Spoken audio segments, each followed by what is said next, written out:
Let's talk Packers. You were the first that I saw to mention the Micah Parsons acquisition by Green Bay potentially being bigger in that locker room for them to be able to walk around like they've got a big-time shot to win the Super Bowl thanks to that shot in the arm and the attaboy from the front office by landing Micah Parsons.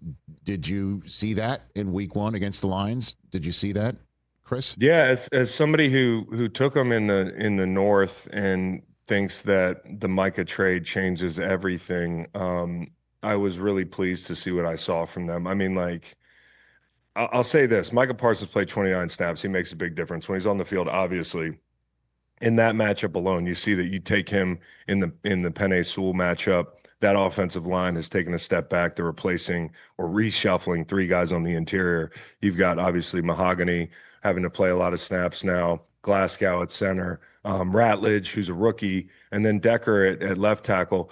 I was mostly impressed just in the fact that the physicality in this matchup, the balance of power when it comes to playing physical football has shifted a great deal in a calendar year.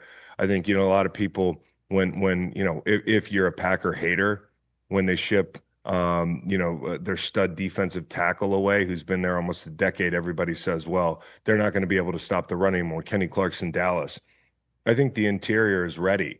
And I think when you make a move like that, it's not only a vote of confidence in your team saying, hey, the window is wide open, let's go for it. It's like a signal. It's a public declaration. It's like when the Niners trade for Sky Moore in training camp, that's a declaration that we're in trouble at wide receiver. Or, Jacorian Bennett in Philly, let's get some corner help. That's a declaration that we don't feel great. When you trade for a star like that and you give up 2 firsts, albeit low first-round picks, which makes the deal a little bit easier to stomach, you're saying we are ready to win a Super Bowl. Let's take a stab at it. I thought everybody around Micah Parsons, with him on the field or not with him on the field, was a lot better. Lucas Van Ness had probably his best game as a pro. Rashawn Gary's going to get a lot less slide now. He's going to be able to run through people's inside shoulders. I thought the guys inside played great. Cooper is a stud at backer. Quay Walker played faster. Evan Williams is a hell of a player. They really are sneakily one of the best defenses in the league, and I think we got a little confirmation bias for all these years of watching the Packers in recent memory, not being able to stop anybody. In the first half of the year, they're kind of getting their bearings in that defense.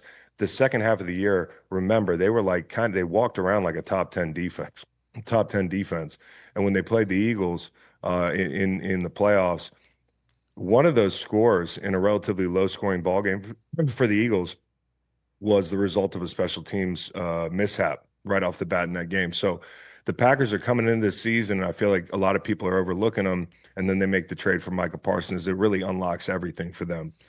So I think the thing that we're not talking about is Jordan Love, and we should be talking about Jordan Love. There's a reason some people get on ESPN and say, hey, whose league is it in 5 years? And it's an open-ended question. I hear people say Jordan Love. There's only a few people, but they're not saying it for effect. They're not saying it to get absolutely slaughtered in their mentions. They believe it. Jordan Love in league circles is believed to be an elite talent quarterback who, if he can take the next step, is going to be one that we're going to be watching make a lot of big plays. And I think if he can play more like the guy in 23 than 24, they've got it going this year. I think the 24 Jordan Love was injured, and I don't think he ever got his feet under him. They dropped a lot of footballs on that side of the ball. So I think Jordan Love and the Packers are really dangerous, and probably after 1 week look like the most talented team, top to bottom, in the NFC North, and maybe one of the most talented teams in the NFC. I would put them up there with the Eagles and the Bucks. I throw the Bucks in there as well. I think the Bucks are fantastic. We'll get to the Bucks in a second. And by the way, the Commanders. Yeah, and we could throw the Rams in there as well, perhaps. Rams, if Stafford's healthy, right. Fantastic. Hey, you made it all the way to the end. Thanks for that. Check us out every single day streaming live on Disney Plus and the ESPN app, 12 to 3 Eastern.